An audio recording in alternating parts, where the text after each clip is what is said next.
जनक भाई एक बात बताओ, अंजुदेश भाई, ब्राजील का बहुत बड़ा एग्जाम्पल दिया जाता है जब भी एथेनॉल की बात आती है। कहा जाता है कि 1970s में वहाँ पे एथेनॉल की ब्लेंडिंग शुरू हुई थी और लगभग 50 साल के अंदर अंदर उन लोगों ने वहाँ पे एथेनॉल की तरफ कंप्लीटली शिफ्ट कर दिया हुआ है। ये जो एग्जाम्पल है ये मैं इसलिए दे रहा हूँ क्योंकि इसके उलट इंडिया में क्या हो रहा है कि ये जो एथेनॉल की ब्लेंडिंग है पहले तो किसी ने ज्यादा फोकस किया नहीं, और अब जब किया है तो इतना फास्ट कर दिया हुआ है कि लोगों को टाइम भी नहीं दिया जा रहा है ट्रांजिशन का।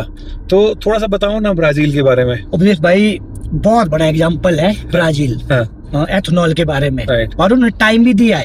एक सिस्टमेटिकली चले हैं, ऐसा नहीं है कि एकदम से उन्होंने हार्ट अटैक दे दिया, टाइम धीरे धीरे हर स्टेप को टाइम के अकॉर्डिंग चेंज किया। किस टाइम को क्या करना है, गाड़ी को कैसे चेंज करना है, हर चीज टाइम मिलता गया। और मेरे पास इसका जो आपका ब्राजील का पूरा डाटा है। अच्छा। आज तक की जो 2026 तक की गाड़ियां चल रही है वहां तक, और 1975 से इन्होंने क्या किया था, जो पहला लॉन्च कर दिया था एथेनॉल ब्रांडिंग है, लॉन्च कर दी थी। और कैसे कैसे किया ये भी मैं आपके साथ क्लियर कर देता हूँ। 1975 में इनका लॉन्च हो गया, और उसके बाद 1979 जो उसमें क्या किया उन्होंने, pure ethanol only vehicle introduce कर दिया। अच्छा। गाड़ी बना दी जो कि क्या है, प्योरली एथेनॉल से चले। अच्छा। तो ये 1979 की बात है ये। ठीक है। तो लगा लीजिए आप आइडिया।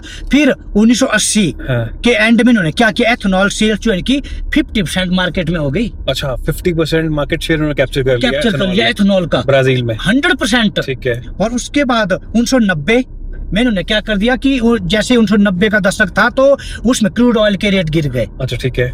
रेट गिर गए तो क्या हुआ, जब रेट गिरे तो लोगों ने क्या किया, एथेनॉल को क्या किया, दरकिनार कर दिया, और फिर से गैसोलीन जो हमारा पेट्रोल है और इस पे आ गए, फॉसिल फ्यूल पे, हाँ, जीवाश्म ईंधन पे उस पे आ गए। ठीक है जी। तो ये भी एक बहुत बड़ा एक हमारे पास क्या है, एक डाटा है इसका ये। तो ये बहुत बड़ी बात है। और 2003 में क्या हुआ कि FFV गाड़ियां ले आए। FFV क्या? FFV मीन्स होता है फ्लेक्स फ्यूल। अच्छा, फ्लेक्स फ्यूल व्हीकल्स। जो आजकल आपने सुना होगा 2026 में सुजुकी ने क्या वैगनार लॉन्च कर दी। हाँ, अभी गडकरी जी ने करी तो था एक प्रोग्राम। तो वो 2003 में ब्राजील ने बना दी है, क्या बात, जो हमारे इंडिया में 2026 में आ रही है। अच्छा, ठीक है। तो उसके बाद उन्होंने क्या क्या लॉन्च कर दी है गाड़ी। तो इसमें क्या पेट्रोल और इथेनॉल दोनों चला सकते हैं। FFV व्हीकल्स में बेसिकली पेट्रोल और एथेनॉल की कोई भी रेशो चल सकती है। कोई भी रेशो चल सकती है। टेक्नोलॉजी ऐसी, और इसके बारे में मैं आपको समझाऊंगा। ठीक है। और सभी दर्शकों से भी आग्रह है कि ये जो FFV है इसको अपने दिमाग में बैठा लें, क्योंकि आने वाला जो टेक्नोलॉजी होगी FFV की होगी। अच्छा।